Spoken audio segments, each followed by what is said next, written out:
Act 3.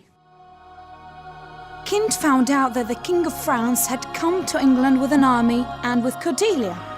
Kent sent Cordelia a letter to explain what had happened. Then he went looking for Lear.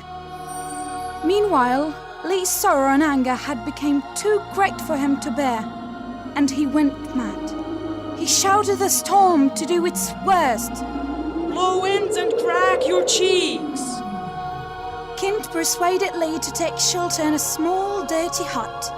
For the first time, Lear began to feel sorry for people other than himself, as he thought about those who had no homes and only old, thin clothes to wear. Inside the hut, they found Edgar, who was disguised as a beggar called Bull Tom. He was pretending to be mad and he had no clothes, covering himself just with a blanket. Lear was sure that poor Tom had gone mad because he had given everything to his daughters, just like Ham's. Meanwhile, Gloucester told Edmund that Albany and Cornwall were quarrelling with each other, and that he had received a letter which told him about the King of France's plan to rescue Lear from his cruel daughters. Gloucester felt upset because Regan and Cornwall had stopped him from helping Lear, or even talking about him.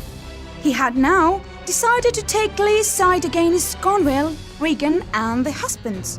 Hearing this, Edmund decided to repeat everything to Cornwall, even though he knew that his father would be in a serious trouble. Gloucester now refused to follow the Duke of Cornwall's orders and instead went out looking for Lear. He found him in the hut and asked him to come back to his castle, but Lear refused to leave poor Tom. Then, in his madness, Lear held a mock trial of his evil daughters with the fool, poor Tom, and Kent as judges, and stalls in the place of his daughters. Later, Gloucester heard Regan and Cornwall as they planned to kill Lear. So he warned Kent to take the king to Dover, where he would be safe with Cordelia and the King of France. Cornwall was very angry when Edmund told him what Gloucester had done. He called Gloucester a traitor and told Edmund that he would punish the old earl. Edmund decided to leave so that no one could blame him for not protecting his father. Go quickly and find your husband and show him this letter which we took from Gloucester. Hang him! Pull out his eyes. Leave him to me, Edmund. You go with Goneril. It's not right for you to watch what I intend to do to your father, the traitor.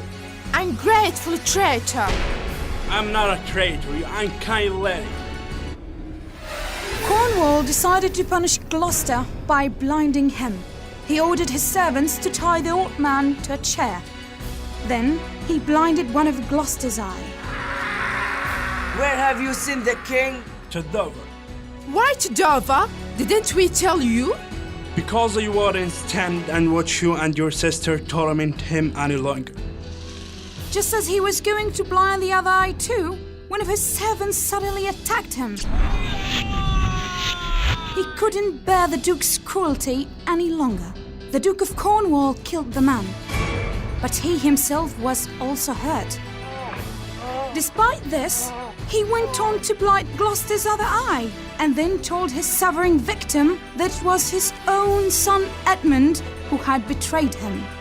Gloucester then realized that Edmund had lied to him from the beginning and that Edgar was innocent. At the point, Regan ordered the blind old man to be thrown out of his own castle into the storm.